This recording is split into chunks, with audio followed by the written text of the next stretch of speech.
Hey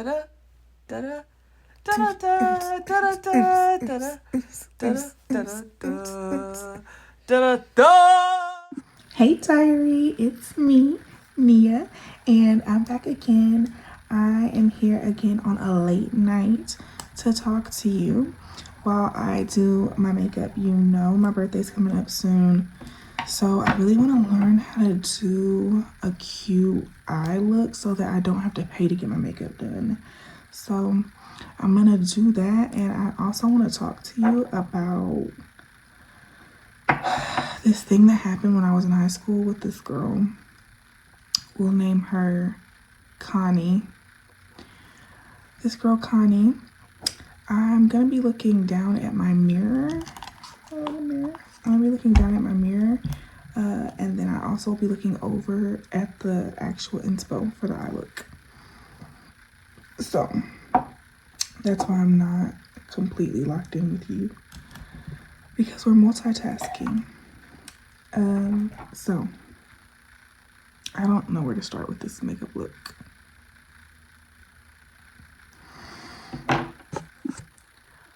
We're gonna start with putting just a little bit of concealer on my eyelid. I don't know why, I just feel like that's the right next step.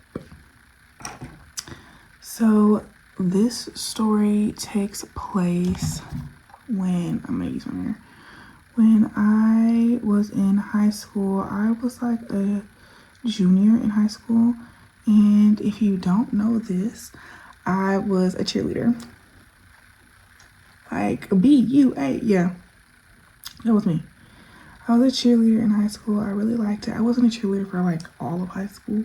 I won't claim that, but I was a cheerleader for my last like year before my senior year, when I had to drop out and go to a different school. But one second. Okay, I just put the concealer on. Clearly I already did like my little base. I'm gonna be practicing the same makeup look once a month up until my birthday, because I want to kind of perfect it, and I'm not that good at makeup. So I'll probably will practice this same makeup look like 3 or 4 times,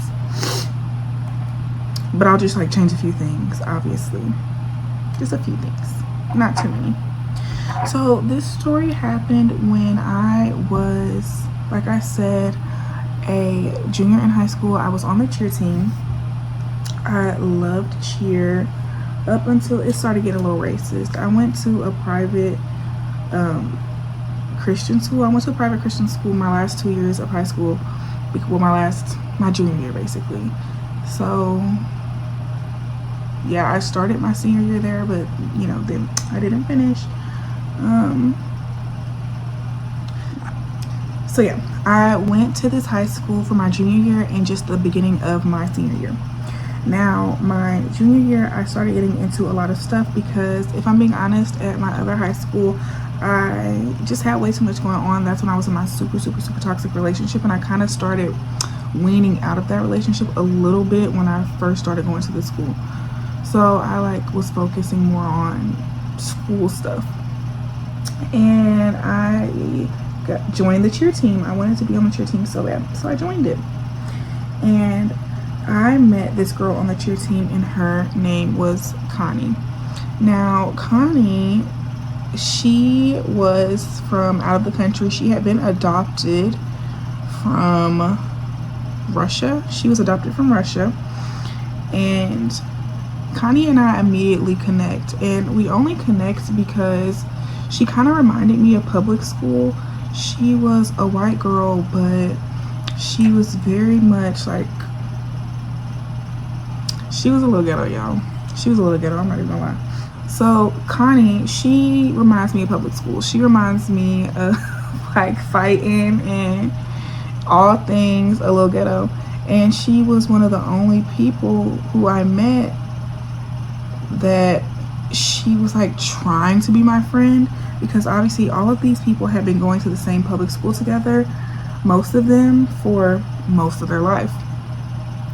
So I was new And I had moved schools a lot throughout my entire academic career, basically.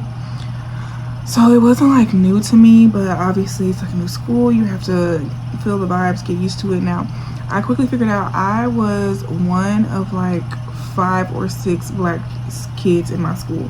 So I was like, okay, I need to find the down people. I need to find the white people who are not super like bougie and rich and mean and like bitchy. I want to find the down to earth girls. Like, I need to find my girls. You know, you need your girls everywhere. You need to find a group of good friends, or at least one good friend everywhere. So when I found Connie, I thought I found my friend. I was like, yes, this girl is so real. She's so down to earth. Like, she's listening to NBA YoungBoy. She laughs a little ghetto. Like, I like her. She reminds me of home. So Connie is on the cheer team with me, and she is super good. Like, I will be honest, I ended up being captain of our cheer team. If I'm being honest, it was all personality. I was like super peppy. I love to cheer. I cheered a little bit when I was younger, like in elementary school and middle school. And when I got to high school, I wanted to cheer really bad, but actually my grades didn't cut it. And I remember the coach pulled me aside and she was like, listen, we were gonna put you on, but like your grades did not cut it. And I was like, I got you, girl. I'm sorry, like I'm trying, I'm going through a lot right now. So yeah, I was really missing cheer. So when I got on the cheer team, it was like, I was so excited. I felt like I had a group of sisters. I felt, you know, just all the good feelings. And I'm on the team with Connie. Like, I'm on the team with my girl. So I know even if I don't get along with anybody, I have Connie. And me and Connie, we got each other. Connie's mom, her adopted mom, but her mom was also such a sweetie. And my mom was so busy that she couldn't really make it to a lot of the things. Like, she couldn't make it to a lot of our practices or performances. I like went out of town with Connie and her mom. Every single cheer practice I went to with Connie. Like, we would stop at McDonald's and I would get, remember when McDonald's had those like barbecue wings or honey barbecue chicken tenders? Was that what it was? Girl, if you know what I'm talking about, then you know it was bomb. So we would get those I would get those every single day before cheer practice. And cheer practice was kind of far.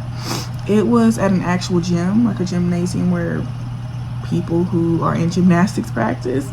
So it was kind of far from the school. So I carpooled with Connie and her mom, like I said, every single day. So some days I would like go to her house with her. We changed together. And like I said, we went on an out-of-town trip and they brought me there. They drove me there. And so I was really appreciative. We were super, super close, like I said. Now, one of the reasons that we really bonded was because Connie found out, and we'll get into this later maybe. I don't know. I don't like to talk about it too much, but I will bring it up because it's part of the story. But Connie had found out that I had gotten pregnant before. And I think it was because I was really struggling one day and I was in the bathroom crying, and she came in and we ended up just having like a talk. And I really was struggling. I was in the middle of a super traumatic relationship. I was going through so much and I wasn't telling the right people what was going on with me. Once again, sorry, I got eyeshadow in my eye. Y'all know that feeling, like the powder, the grit got in my eye. So yeah, this was like venting to her and really felt like, ugh, this is the only person I have who I can talk to. She's the only person who wants to hear me and wants to hear what's going on with me. And she's the only person here who's normal and who's not weird. And because, you know, not only was it a private school, but it also was a Christian private school. And I feel like that just adds an extra layer of like the kind of people you can get there. So I really just feel like I found a close friend, because she starts boohoo crying and she starts talking to me about how she went through the same thing and how she had found out that she was pregnant and it was like a little girl. And I was like, oh my goodness, I went through something similar. And so we're just bonding. We're bonding over this experience that we had. And for me, it was super fresh. It was super fresh. And a lot of people knew what was happening. And also a lot of people didn't know what was happening with me. So I just felt so lost. And I can't really explain and get across to you how much I grasped onto her. Because I really was like, oh my God, I found a sister. I found someone who relates to me and connects with me. So we are on the cheer team together. And I start having inklings that maybe the things she's telling me aren't all the way true. People had warned me about her though. They had warned me about her and were like, I wouldn't trust everything Connie says. Like sometimes she just be talking.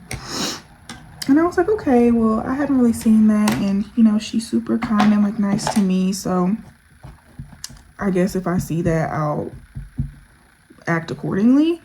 But until then, like, I'm chilling. We're friends. Well, I started to see some like problematic behavior. Oh, this is like hard. Not the story, but this look. I'm scared.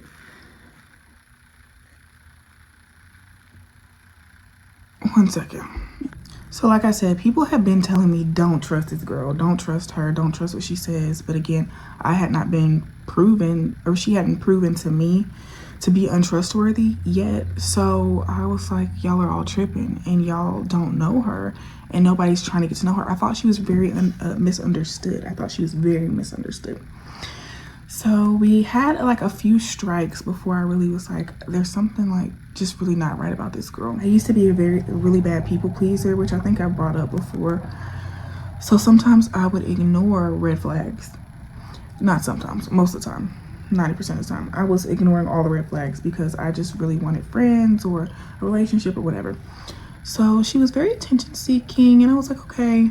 She really loved the attention of boys, to the point to where sometimes we'd be in cheer practice and there was this boy who worked out at our gym and she thought he was super cute, and she like sometimes couldn't even focus because she was so focused on him. And obviously I think that was another reason we connected, because I was boy crazy, but just over one boy, and like the bad boy, a boy I shouldn't have been boy crazy over. But I have a few stories of just boy crazy girls in my life that I'm like, no, I can't be friends with you, because you'll put yourself in any predicament to be around a boy. And she was proving to be that kind of person. So she would do that at cheer practice. Like sometimes she just couldn't focus at cheer practice because she was so focused on this boy. And like I was saying earlier, we went to this festival. It's this festival that happens every single year around fall time. Every single year around fall. And we went together. We went together before a cheer practice or after a cheer practice, I don't know, but her mom took us. And my mom let me because I needed new friends. So we go to this festival and there is like a local gang where where I was at the time. There's a local gang, and I mean obviously there's a few everywhere, but this one, I had gone to school with multiple people from this particular gang, but she had not, and I knew that for a fact. She was very much sheltered and Caucasian and like had never been around real like danger in her life. So you could only imagine my surprise when we are walking around this festival. I mean, we're supposed to be getting candy apples and like having a good time, bonding, being friends, you know. She walks up to one of the members and it's like, oh my God, hi, like, When I tell you I stayed exactly where I was, I never walked forward. I knew, like, and the guy she walked up to, I had a class with him and like literally sat right next to him in the class. And when I tell you, I was like, bitch, do you know what you're doing right now? Like, do you know? I don't know. I really like to stay out of danger as much as I can. So this was not doing it for me. Like, this was so against just me in general, just against me, period. Against who I am, against just everything, because I like to be safe. I like to go home at the end of the night. So if you are affiliated with that, like, obviously I had my little 1-2 moment with G Money, but in reality, it's not a life that's for me. So I knew she was crazy to him. And I was like, oh, like, I don't need to go in public with you. I don't need to go in public with you. I need to leave you at home if I'm going outside where I might see some people, because you're gonna get us kidnapped or shot or something.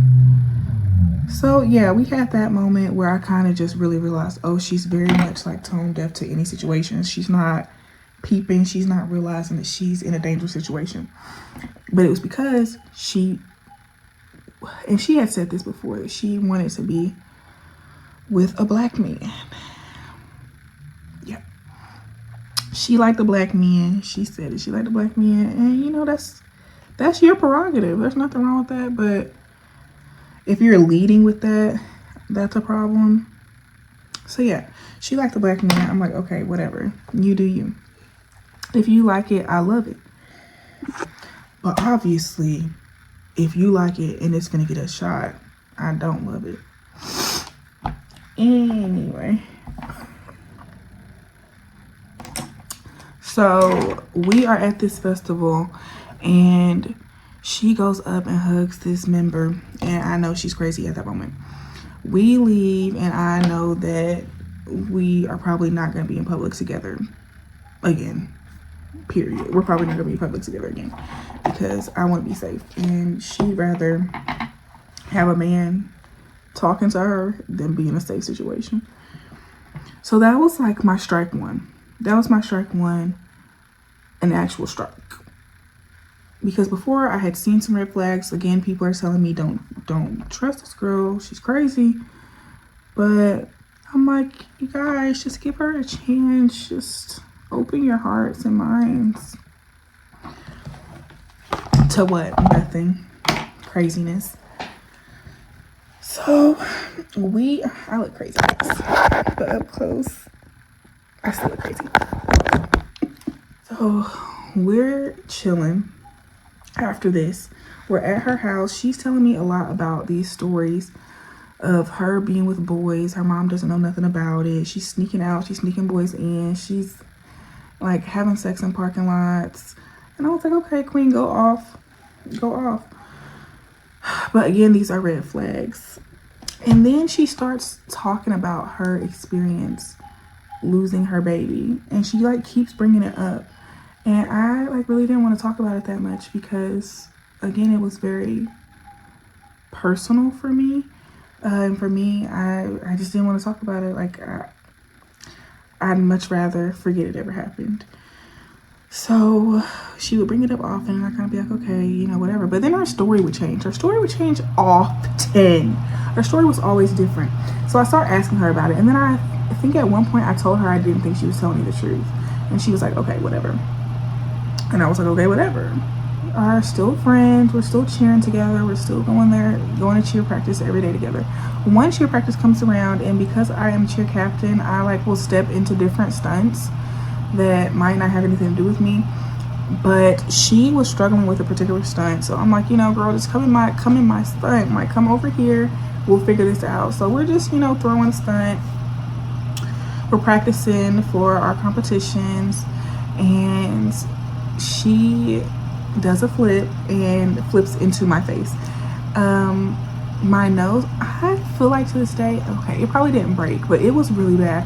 My lip was completely busted. My nose was like bruised. It was like, looked weird. It was super swollen. Like, I did not go to school the next day because I looked so terrible. I rode home with her. She never apologized once. And I mean, I was crying, I was bleeding. It was a very bad situation for me, and I was so scared because I was like, my face, my precious face. Please, not my face. So yeah, she flipped into me and then never apologized. And it kind of hurt my feelings. And I even brought it up to her. I was like, you never apologized. And she kind of was like, well, I mean, it wasn't on purpose. Okay. I mean, it wasn't on purpose. So I kind of, again, I move on. After this practice, I'm getting a lot of sympathy, right? Even the day of the practice, I'm getting a lot of sympathy. Because obviously somebody just flew into my face and I'm busted. After this practice, we don't see her for a while.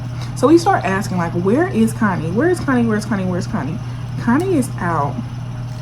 She's out of school for like a month or two because she has a concussion. Now we're all questioning, how the hell did Connie get a concussion? Because we're all at this practice. We all were there. We all seen Connie. And I'm like, okay, I could have had a concussion. She flew into me, but never once did she fall. So we're just kind of talking about it. Everybody's talking about it because, bitch, you didn't fall. How do you have a concussion? Where is the concussion? Where is the concussion? Where did you fall at? So then I get called into the principal's office a little bit later on. I get called into the principal's office because Connie, I guess, somehow was told that girls are questioning whether or not she actually had a concussion. Because, bitch, when did you fall? Connie has her mom call the school. And this is a private school, so you could call the school and they will really change some stuff up for you.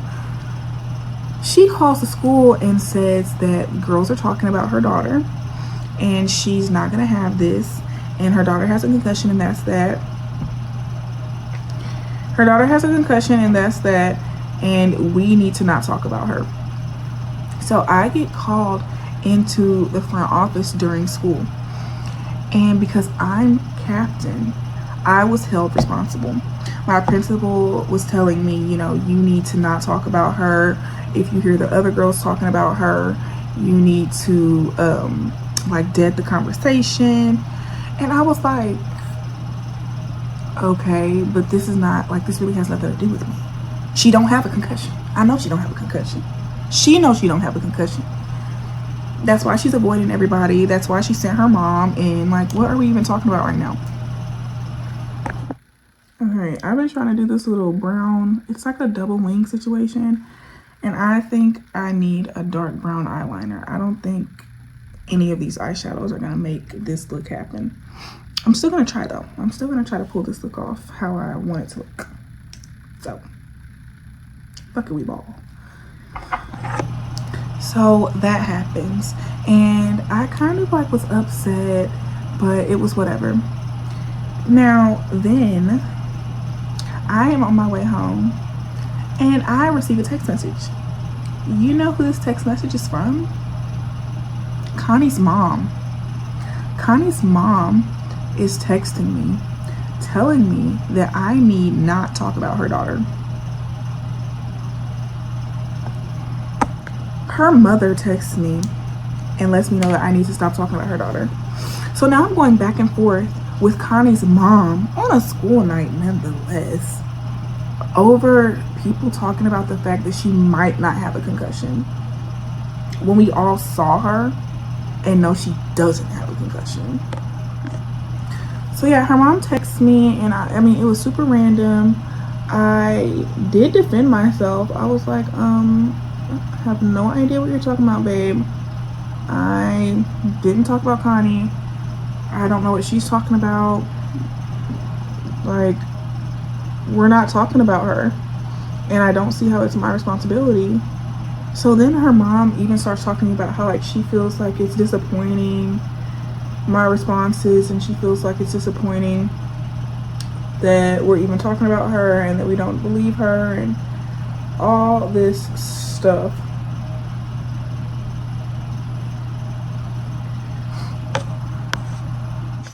Okay, I had to do the wing off camera. Literally, I went mute. So, back to it. Her mama texted me. And it really pissed me off. It really pissed me off because ain't nobody's even bothering your daughter for real. Like, we're minding our business. She acted like she has a concussion. If she doesn't, if she does, I really don't give a damn at this point. Because now you're a grown woman texting me. And I hated that. Even when I was younger, I hated grown people in young people business. I thought it was so like inappropriate, and I don't know. It always made me feel weird. So that really took me there. And then on top of her reaching out to the principal too,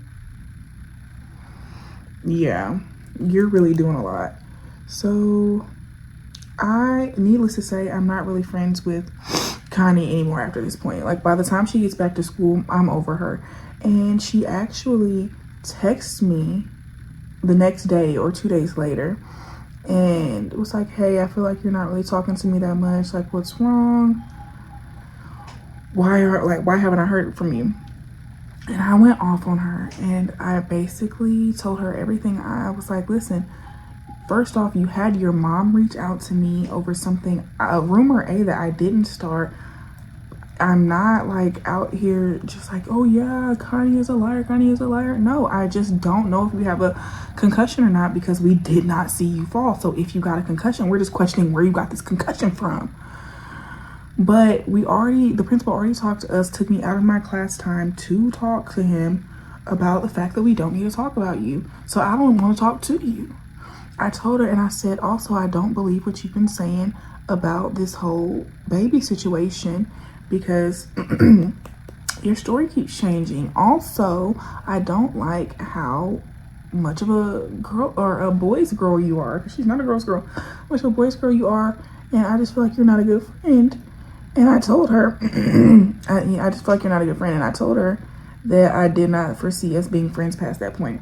And I did not lie. We weren't really friends after that.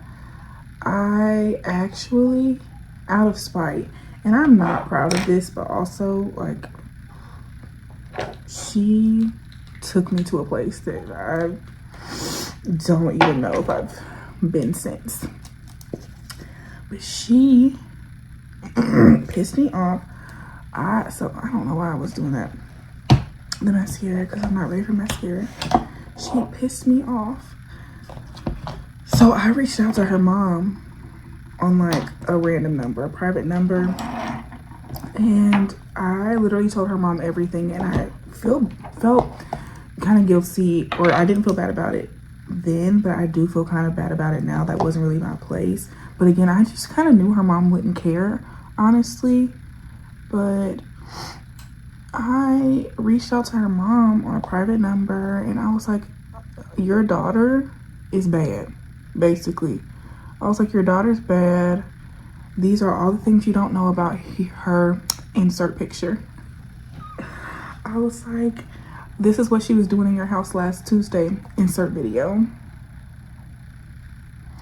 I was like, she's been lying about this. Insert screenshot. So yeah, I told her mom on her like a snitch. Oh my gosh. But she really took me there. Because not only did you lie to me about your past, and I think that really was the thing that I was like, I can't get over this. But not only did you lie to me about your past, but you lied to everybody else. You lied about everybody else to like get everybody in trouble, which is so fucking lame. You have put me in dangerous situations trying to go talk to little gang members that you don't even really know because you're so thirsty. She was the kind of person who would like walk all over her mom too, so I just didn't like that. And then on top of everything, you had me taken out of class over you possibly having a concussion. Are you serious? And then you had your mom texting me at night. Are you out of your mind? Like, I'm a nice girl, but to a certain point, do you just like, I don't know. I feel like she expected me to take it all lying down, and I didn't. And she actually never confronted me about the fact that I told her mom all that stuff, because honestly, I was like, she has to know it was me. She has to know it was me, because I don't know if she had told other people that, but maybe she had, and maybe that's why she didn't immediately think it was me. She tried to be my friend a little bit after the fact, but I was so done. I was so over her. Didn't want anything to do with her. And yeah. So, let's see. I hate it, I think. But I'm glad I did this makeup trial though, so I can see like what I want to do different and what I want to keep the same. The lip, I like the lip kind of. I think I want to throw this sparkle gloss on it. Do I want to overline? I've never overlined my lips, honestly, just because I have pretty big juicy lips. So okay, this is the final look. I don't think I love it, but I definitely don't hate it. I would do a few things differently, but I'm glad I did the full face to know what I want to do different. So yeah, I'll show you without the light in a second. But I do want to say, I want to end off this entry by saying the lesson here is not everybody is your friend. Don't spill your guts to everybody, because sometimes people are, what do they call those, monitoring spirits? Sometimes people are like monitoring your life just to see what's going on. She definitely saw something that was new and interesting, and I think because I was the female version basically of what she was trying to achieve or what she like wanted, she saw me as like something to attach to. But I quickly found out she was not somebody who I needed to surround myself with. I mean, having her mom reach out to me, having me come out of my character first off, because reaching out to her mom, spilling all her tea was not what I wanted to do, but I had to do it. I felt like I had to do it. So yeah, first off, FOFA.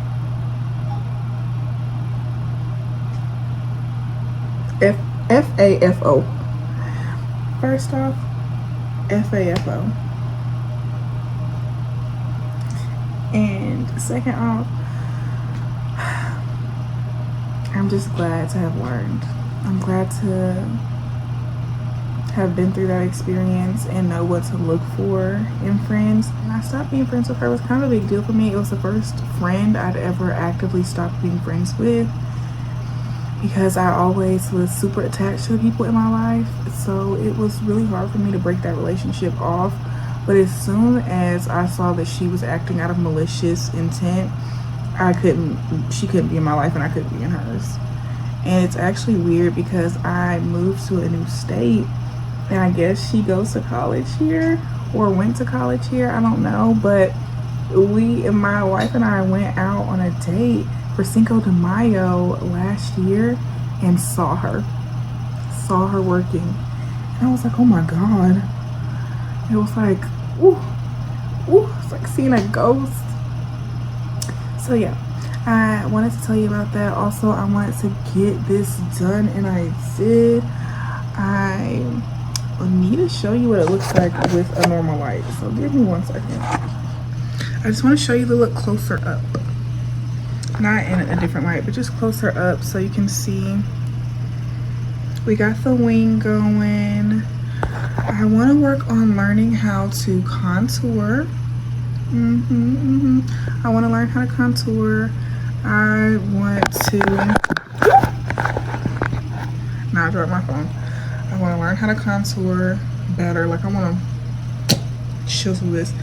I want to be able to do like a Bratz look. Yeah. Okay, so thank you for listening to me again. Thank you for letting me practice my makeup. I'll talk to you next week. Honestly, maybe sooner than next week. It just depends on work, because you know. So yeah, that's what it'll depend on. It'll depend on work and how much I'm working. That'll depend on how much I can talk to you. But I'm really excited to tell you some juicier stories, honestly. I'm trying to start off kind of soft, but I do think I'm gonna start getting into some deeper stories soon. I think I'm gonna start talking about an old relationship that I was in that I've talked about before. That's the big relationship that everything happened in. I really do think I want to finally talk about that. And I also have a few like fun, crazy stories I want to tell you. So yeah, I had such a good time talking to you. I'll talk to you again soon. TTYL XOX.